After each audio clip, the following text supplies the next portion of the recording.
là sương khuya tan vào đêm quên, tan vào đêm quên. Okay, are you still drooling for the story?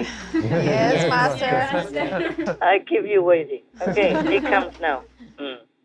The story is, of course, in Vietnamese, and I have to translate.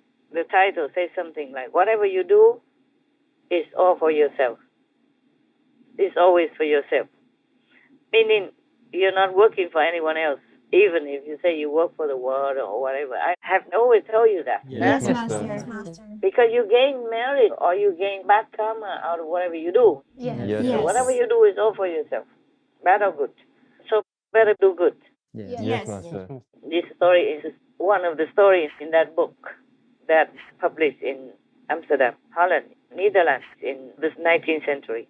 A long, long time ago, there was a very, very poor old woman.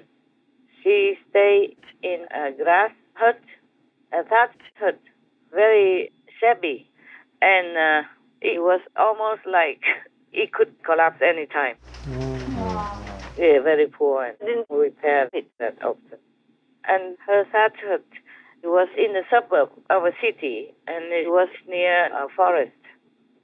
Every day she went out to beg from door to door, but just a little bit, enough to survive in a very meager fashion daily.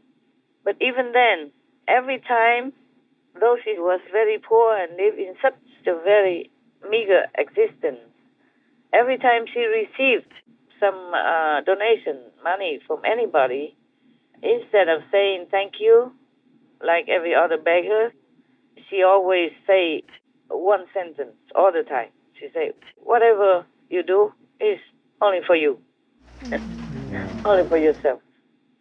Whenever people heard her say such things, they were kind of perplexed, but nobody understood what she meant.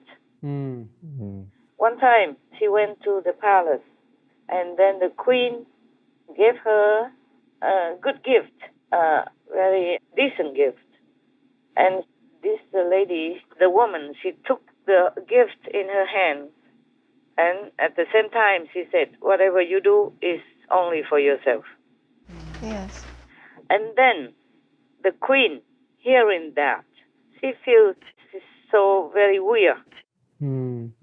But the queen thought to herself, oh, this is probably just a poor, uneducated woman. She just learned something and then just say it like that. That's all. Yes. And then sometime later, this old poor beggar woman came back to the palace again.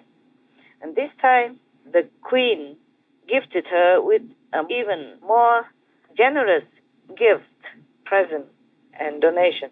This time, the old beggar woman repeated the same sentence. And then after the queen heard it again, this time she was very, very angry. The queen became angry. She told all of her servants like this, you, all of you, you heard this old woman talking in such a impolite, rude way. And then even she dares to ridicule the people who help her like that. And in the heat of her anger, the queen called her baker, the chief of the bakers, to come to her. And she told him that he had to bake a cake that looks very beautiful and is very, very delicious. But inside the pastry, he has to mix, saturate it with poison. So the chief of the bakery in the palace made it because he obeyed the order of the queen. He did not know. Yes, Master. And then he really did that. No one else knew. Only the queen and him. The next time, the old woman came to the palace begging again. The queen brought this cake out that looked so beautiful and looked delicious and gave it to this old beggar woman. And then the old woman repeated the same sentence. whatever you do is all for you anyway. Oh. Right. So she took the cake and then happily went away from the palace. She went back to her little hut, but she did not eat immediately that cake because she thought it was too beautiful. She wanted to save it for a few days so that she could enjoy the look of it. And then thinking how delicious it will be when she finally eats it. Right. So she thought even just to look at it is already such a blessing, such a satisfaction, Yes. such a luck, such a happiness, Yes. because she never had such a thing before in all her life. Right. And the queen already specially ordered to make it exceptionally beautiful and look delicious. She wanted to make sure that the old beggar would not be able to resist. Yes, Yes, Master. Master. But the old woman, because she never had such a thing, so she feels it's such a pity to eat it immediately, so she keeps it in a corner and keeps looking at it whenever she could. Right. Yes, Master. So in that week, a few days within that week, the crown prince, the first son of the queen, went hunting with some of his servants. All day long, the prince went all over inside the thickets and the forest, focusing on his hunting and feel very, very enjoyable about the game.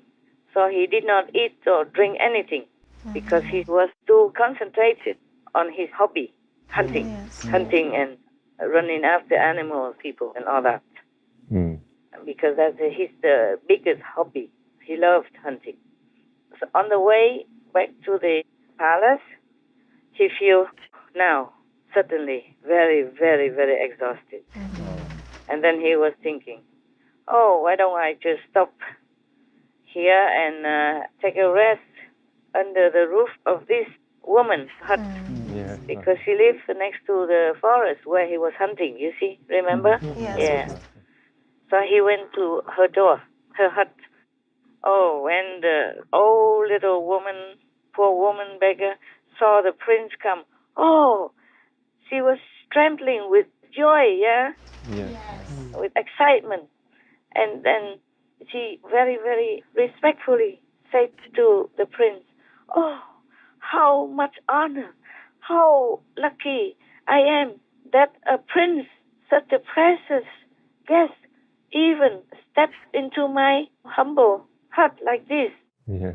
I will have to offer you the best I have. Okay, you will know what it is. Normally, I don't have anything more than just old bread and water.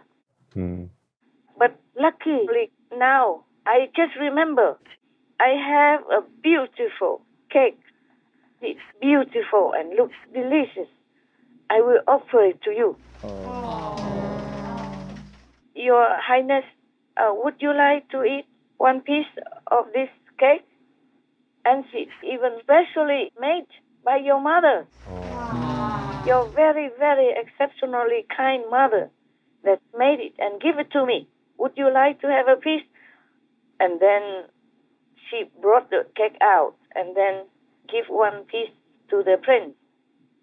After he swallowed that piece, he screamed out, oh, I'm poisoned.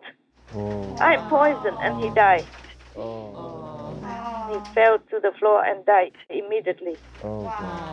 Oh, the older beggar was so terrified. She was screaming, yelling at the same time as she was running to the queen in the palace to tell her the story. The bad, unfortunate event that just happened. Yeah. After hearing that, the queen also fell down, collapsed and fainted, unconscious. Of course, many of the best doctors were summoned to the palace. Summoned to the palace to save her. Right. After she regained her consciousness, Yes, Master. the queen said to the old beggar woman, now I understand what you have always been saying, like whatever you do is only for you, yourself. Now I understand why you always say that, and you are right. From that day on, the queen treated her very, very respectfully and make sure that she lived a very comfortable life with everything she needed for the rest of her life. End of story.